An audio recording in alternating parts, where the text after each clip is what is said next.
আর ওই মালিকের মতো মালিক কি আর হয়? যেই মালিকের কত হুকুম অমান্য করলাম, এরপর ওই মালিক আমারে কোনোদিনও জমিন থেকে ভাগাইয়া দেয় নাই, পানি বন্ধ করে নাই, আলো বন্ধ করে নাই, বাতাস বন্ধ করে নাই। ওই মাওলারে আমি পাই না।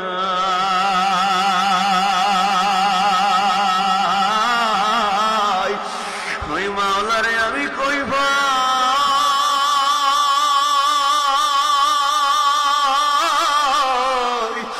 ওই মাওলার প্রেমে মহব্বত আমি কাদির।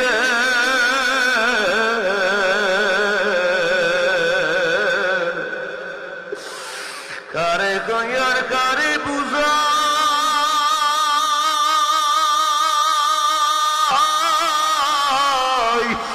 এর যে ব্যথা কি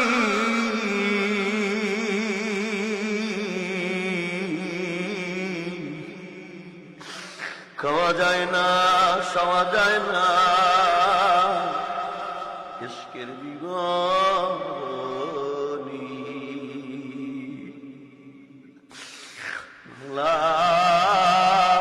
জাহান্নামীরা জাহান্নামের মধ্যে ডাকবে 1000 বছরে, আল্লাহ কোন উত্তর দেবে না।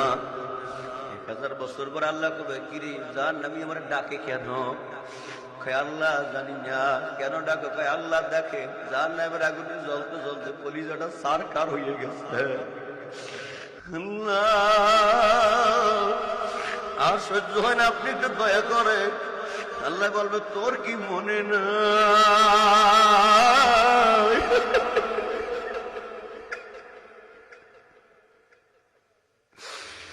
আমি আল্লাহ তোরে ফজরে ডাকছিলাম,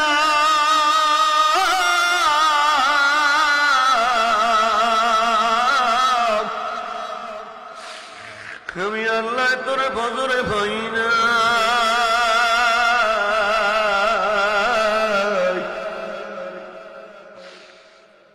আমি মনে করছি তুই হয়তো বা জহুরে আসবি, জহুরে আমার মুয়াজ্জিন তোরে ডাকছি, তুই জহুরেও নাই। তোরে আমি আল্লাহ আসরে পাই নাই, মাগরিবে পাই নাই, এশায় পাই নাই।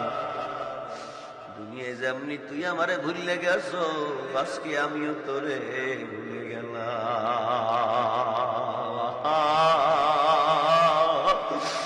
মাওলা যদি ভুলাই যা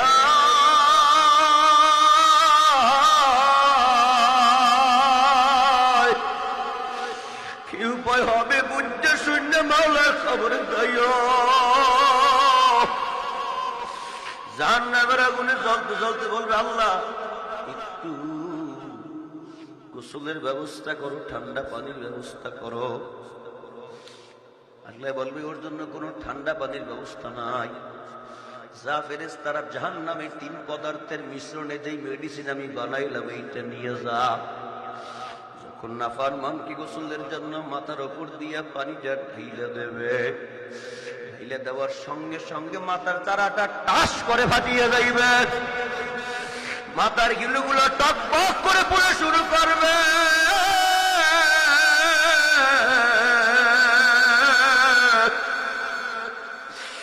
শরীর দিয়ে ওই পানিগুলো বাইয়ে বাইয়ে পড়বে, ওই পানির সঙ্গে শরীরের চামড়াগুলো খুললে খুললে পড়িয়ে যাইবে।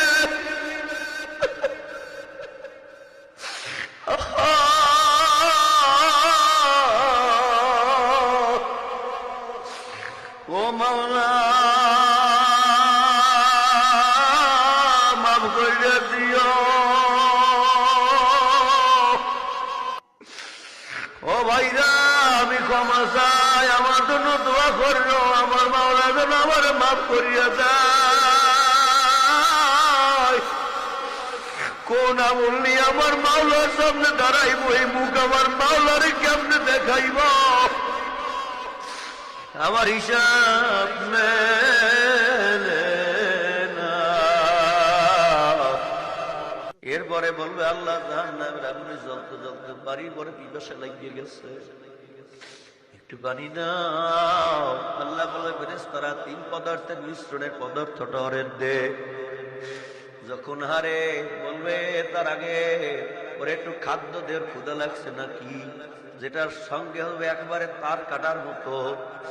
দেখবে, কিন্তু বোঝার পরও খিদার তাড়নায় যখন খাইতে শুরু করবে, খাইবে, গলার কাছে এসে বাজ্যে পড়বে। এরপরে যখন বাজ্যে পড়বে বলবে, আল্লাহ, দুনিয়ায় কিছু খাইলে গলার মধ্যে বেজে না পড়লে আমরা পানি খাইতাম, একটু পানি দাও, ঠান্ডা পানি দাও, আমার বড় তৃষ্ণা লাইগে গেছে। আল্লাহ পাক রব্বুল আলামিন বলবেন, ফেরেশতারা ওরে পদার্থটা দে। যখন এই পদার্থটা এত গরম হইবে, উত্তপ্ত হইবে, যখন সামনে নিয়ে ধরবে, বালতির দিকে যখন তাকাইবে, বালতির দিকে তাকানোর সঙ্গে সঙ্গে নাক মুখের চামড়াগুলো ধরছে, টাস করে বালতির মধ্যে পড়িয়ে যাইবে, তবু পিপাসা মিটবে না। পিপাসার কারণে যখন ডগ ডগ ডগ করিয়ে গিলিয়ে ফলাইবে, পেটের মধ্যে গিয়া নারী বুড়ি পচাইয়া গলাইয়া পায়খানার রাস্তা দিয়ে ভরিয়া যাইবে, আর বলবেন, আল্লাহ, ঠান্ডা পানি দাও।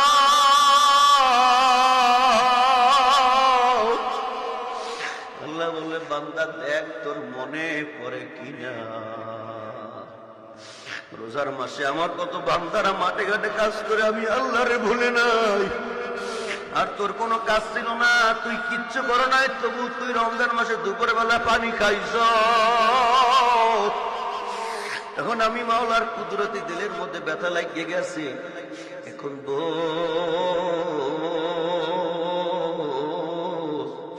আমি আল্লাহ তোর জন্য কোন শান্তির ব্যবস্থা নাই। এই জন্য আমার ভাইরা, আমার বাবাজিরা, আমার মায়েরা, আমার বোনেরা, আরে আমার মাওলারে নিয়ে কবরে যাওয়া লাগবে। দুনিয়ার নেতাগিরি, বড়মায়াগিরি সব দুনিয়া পুরিয়া রবে, ওই কবরে যাইবেন আপনার আমার একা যাওয়া লাগবে, কেউ কারো কবরের সাথী হবে না।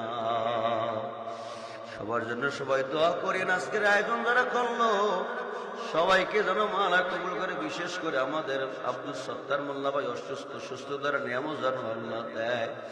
তার মেয়ে নাই, মেয়েটা মারা গেছে, তার মেয়ের কবর আযাব যেন আল্লাহ পাক ক্ষমা করে কবরকে জান্নাতের বাগান বানাইয়ে দেয়। সবাই সবার জন্য দোয়া করবেন। আমি আপনাদের কাছে দোয়া চাই। আলহামদুলিল্লাহি রাব্বিল আলামিন।